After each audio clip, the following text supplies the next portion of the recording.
This is Duke University. Yeah. Eric, you're a real live G for this one. Yeah. Welcome to Left to Black. I'm your host, Anthony Neal, and we're joined this afternoon to my immediate right by Tami Navarro, who is a presidential postdoctoral fellow at the University of Rutgers, the New Brunswick campus, and to her left, Alondra Nelson, associate professor of sociology at Columbia University, one of the leading voices in the early moments of the Black digital humanities, and of course, one of our favorite Black Panther scholars. How are you doing this afternoon? Fine, Excellent. So Tami, it's your work who brings us together this afternoon.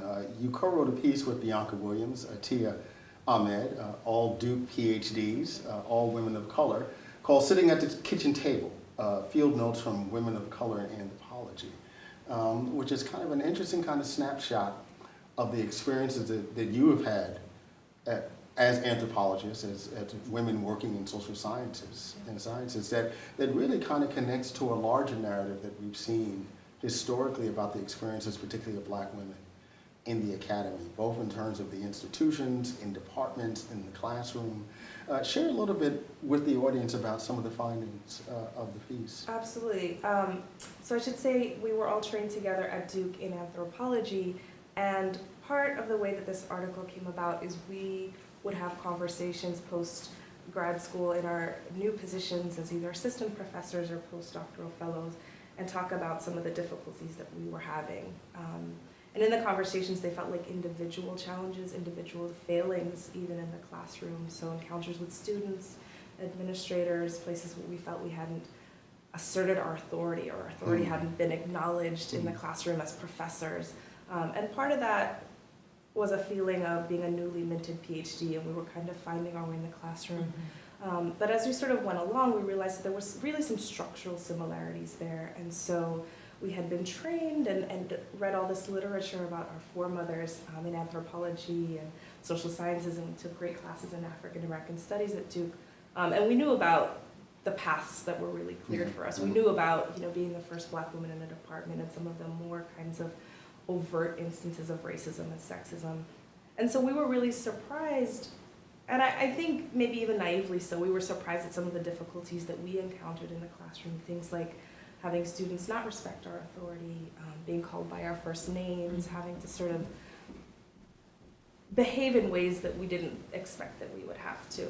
And so that's how the piece came about. We went back to the literature and we said, well, we've heard this story from previous generations. The American Anthropological Association just sponsored a large study on race. And so we said, well, let's look at this and see what we can add to the conversation. And what we really thought we had to add was the fact that we're junior faculty. We weren't tenured. And so often you hear these stories from people that have tenure, that have that kind of security and protection.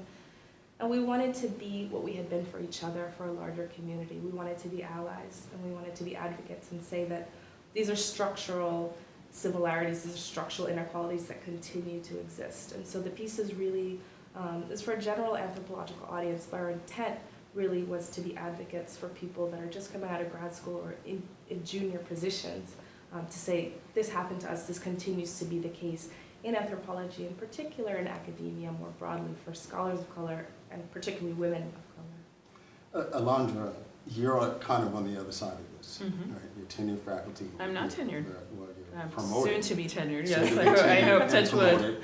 promoted, at someplace like Columbia. Yeah. The one thing I will say, and I've known you, excess of 10 years, Yeah. With the exception of maybe Jennifer Brody, you might be the most professional colleague that I've ever come in contact with in terms of just how your demeanor in the academy, making community, just all those kinds of things. What has it been for you trying to navigate this space, as a Black woman? Working on subject matters that, there's that old kind of adage that Black women work on Black women. Right.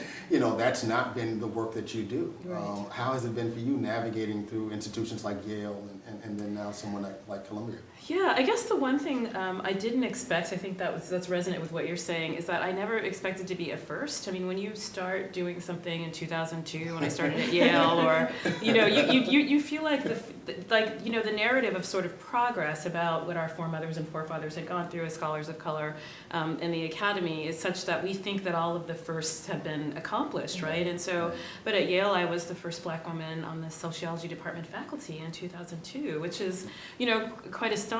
And so I think that we forget that. We think that all of these, there have already been people who have done this first work. And I think that it's important to remember that there's still a lot of places that don't have a culture in which people of color, women of color sort of circulate in these spaces.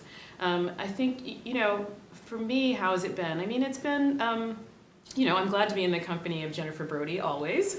I'm glad to be considered professional, but I think I was a student among.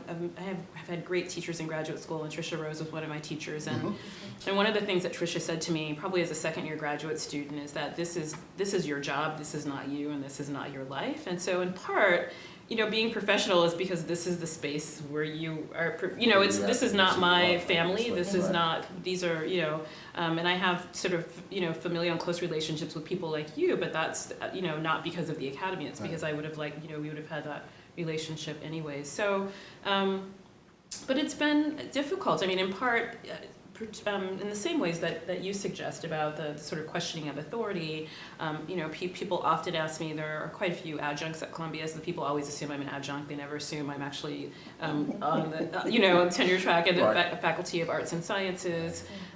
Students will ask things of you that they would never ask of the other faculty. So there's that piece. And because sometimes I'm the Black woman that studies Black women, but sometimes I'm not. And in the spaces when I'm not, there's also, those spaces can be tricky too, because people kind of say, well, what do you know about, piracy issues in software? Or what do you know about technology? Or what do you know about, genetic ancestry testing, right? And so that it's not only the social space, it's also about intellectual legitimacy for the work that you do. And really, and for some people you can never, I'll be in some spaces and people will never be convinced that I know what I'm talking about, that I have, authority or expertise to talk about it. And I think that you, at a certain point, when I knew that I wanted to study the topics I wanted to study, I sort of just gave that up as a goal. I just wanted to do my work, and you can be on board or not be on board. But that can't be, and that just goes back to the Tricia piece, really. It's like I can't get my self-worth and my identity and my value from solely from what people in the academy think about me. Yeah. Well, if it's okay to respond to her, but what you said about your research agenda and having to sort of let go of the implications of that to some degree, that's something we also discuss because we're all trained as anthropologists, and we encountered that sort of thing, particularly from students where we were expected to be experts on ourselves, on our communities. Like we were assumed to be native anthropologists, and some of the vexing difficulty of that is some of us are. So for instance, I am from the Caribbean and I study the island that I grew up in, and so rather than being seen as an expert or having mastered the literature and the material, it's, well, you're just telling stories about your life. And so you're also dealing less with identity in the Caribbean and more around infrastructure. Absolutely. Which is a different conversation. I study neoliberalism, absolutely, but it's the same sort of, particularly from undergraduate students, the expectation that, well, sure, you can tell us about Black people, right? We expect you to tell us about Black people, and the sort of the complexity of that, when in fact you do, right? When these are the communities you study, in some ways you feel disappointed in yourself for playing into that narrative, right? And then you sort of have to hold yourself to an even higher standard. Right. But this is why I think, and we're going back, this is a different conversation, but why Mark's new book I think is so interesting, because it's like, I can tell you about Black people, but it might not be the story that you expect that you're going to hear, right? And so I think there's also a way to play, to sort of use that. It's like, oh, I can tell you about the people and Black people in Southern California where I grew up, but it might not be like anything like you anticipated. The story that you want to hear. Exactly. It might not be the story you want to hear, and it might not look like anthropological or sociological ethnographies of Black pathology. Yeah, exactly. It's going to be a different story. You're watching Left of Black. I'm your host, Anthony Neal. We're joined by Professor Alondra Nelson, who is Associate Professor of Sociology at Columbia University, and we're also joined by Tami Navarro, who is a presidential postdoctoral fellow at the University at Rutgers University in New Jersey, the New Brunswick campus, and the co-author of a new piece, Sitting at the Kitchen Table, Fieldnotes from Women of Color in Anthropology. Now, I definitely want to talk about the classroom piece for a second, but I want to talk about the kind of daily microaggressions that might occur as you're literally trying to navigate the physical plant of the university. I remember Darlene Clark-Hine, and those of you who know Darlene have seen her, you know, she has a wonderful taste for style in terms of how she dressed, and she talked about in the early days of her career having to dress a certain kind of way so that there was a clear distinction between her and the office staff, which were very often working class white women that were not willing to give her the kind of respect, you know, that she should have gotten as the professor. How do you navigate some of these microaggressions? You know, the kind of mistaking idea of who you are to the classroom, that you might in fact just be a secretary as opposed to a professor. I mean, how do you deal with those kind of microaggressions? First, I'd like to say, I think some of those are purposeful mistakings, right? Yeah, no, So I think there's no doubt. Absolutely, absolutely. by students as well as by administrators, and sometimes even by colleagues. So I would say, you know, Alondra, you may be more of an expert on this than I think I'm still feeling my way through it, but I would say for me, I relied a lot on the mentoring that I had received to try to figure out how to navigate that, because the sort of initial reaction I had and some of my colleagues had was to assert our authority, right? To say, I'm the professor, and this is what's happening, and this is how I run the classroom. And that for us anyway, that wasn't our intended pedagogical kind of orientation, right? We have these student-centered classrooms, we want to have these seminar styles and have an engagement with students where they feel that their voices can be heard. So that kind of top-down, stern, I'm in charge, I'm the professor, you will listen to me, didn't work for me. And so I think, you know, I think it continues to be a work in progress. I think being unquestionably prepared. And so we arranged this piece, I should say, that we have the first third of it is recapping some of the literature, but we wanted, since it's in the journal Cultural Anthropology, we wanted the heart of it to be ethnographic. So what we're doing are telling stories. So they're snapshots of our experiences. So someone's telling a problematic experience they have in an interview. Someone's talking about advising and the extremely long line she has as one of the few black women in her department. And I'm talking about a microaggression, a series of microaggressions I had during my first semester teaching.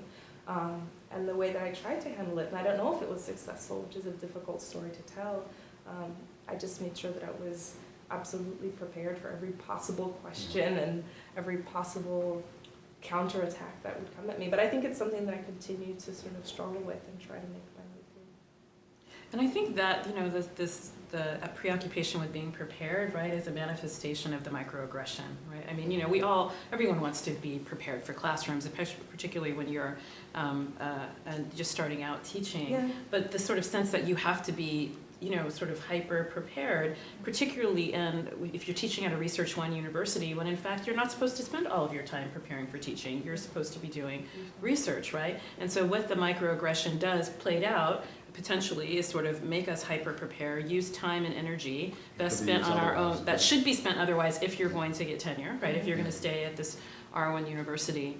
So, you know, it also plays out not only in that moment, but it can play out in the trajectory of a career in ways that are detrimental to people of color's progress in the academy.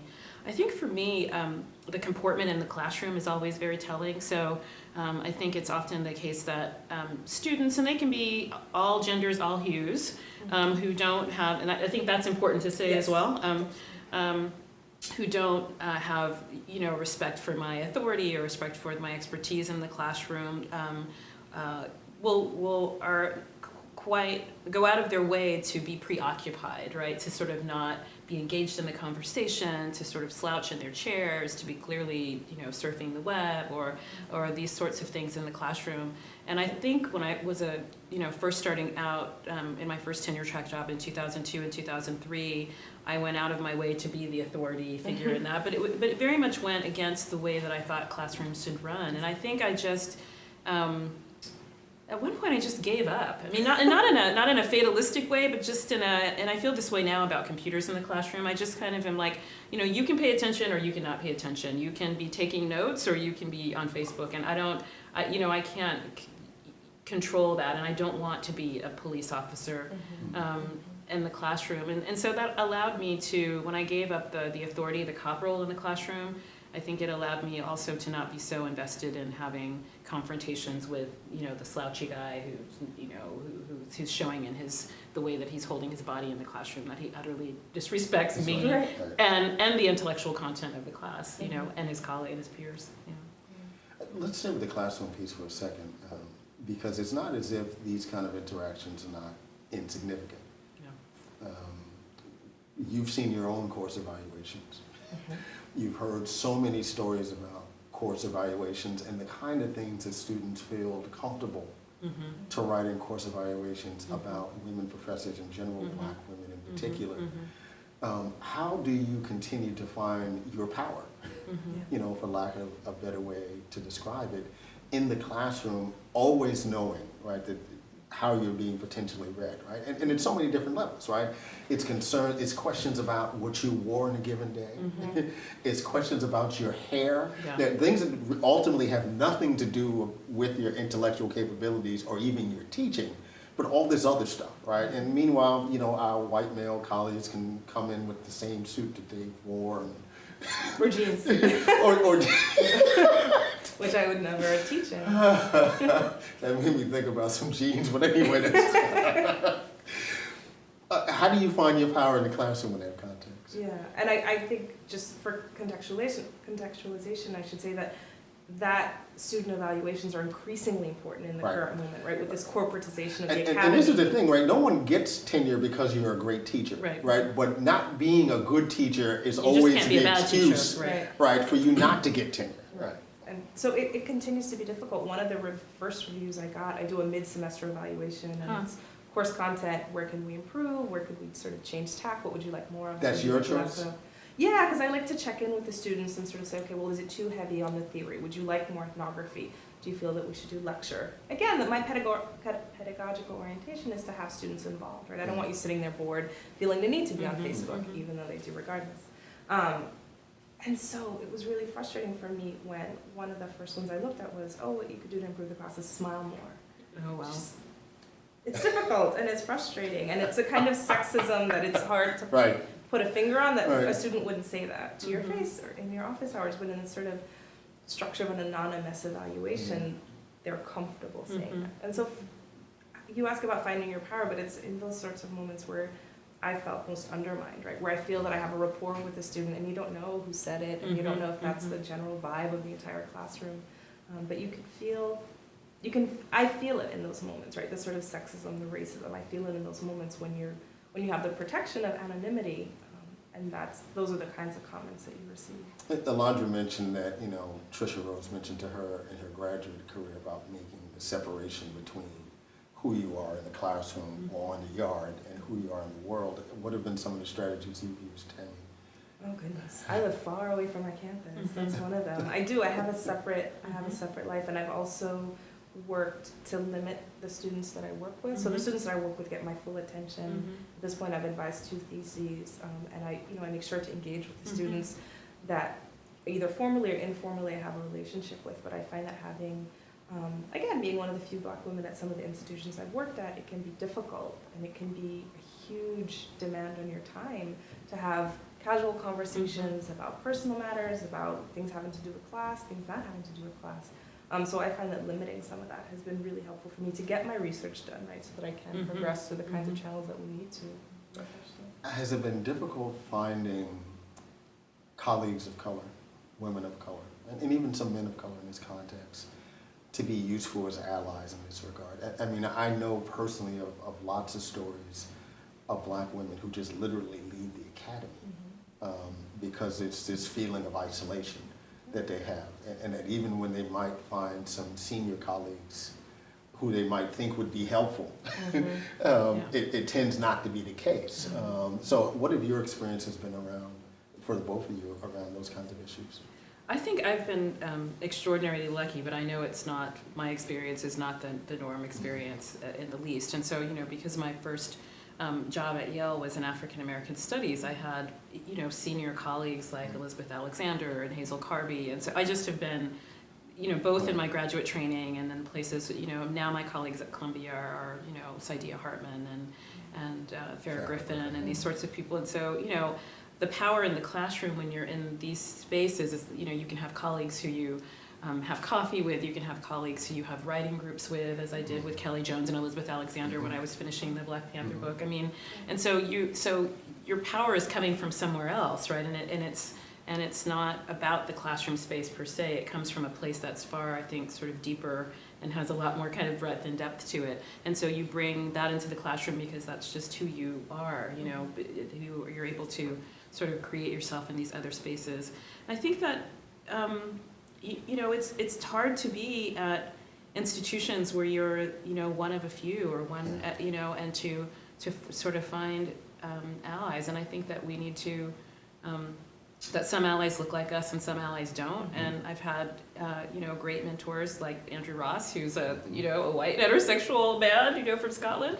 And there's no reason on paper why we should, we looked at put our lives next to each other, why he should have been such an important figure in my life. But he was an incredible mentor in part because he just said, go and do it, just go and, we're going to make sure you don't sort of totally mess up, but go and do it. So I think those are some strategies, just surrounding yourself with people who give you an accurate mirror of who you are, right? Because the classroom is like, it's smoke and mirrors, or it's sort of the carnival mirrors, right? But people who are giving back to you a sort of accurate read of who you are. But I think there's also strategies. I mean, I'm like you about space, so I don't have in my home, I work in my office, and in my home I don't have monographs, I don't have journals. In my home I have poetry books and art books and music, and those spaces are they're separate spaces. And so my home is my haven, and my office is my office, which is sometimes a haven,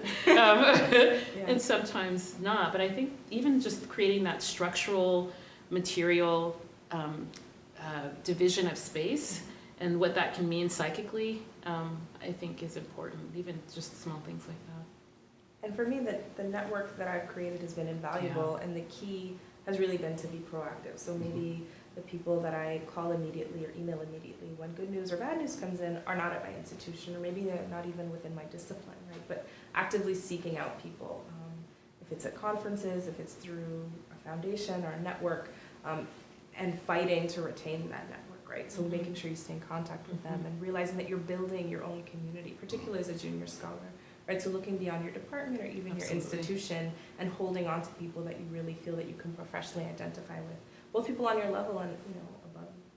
And this is why I think this moment, the social media moment, is so important, and it's different from when we were.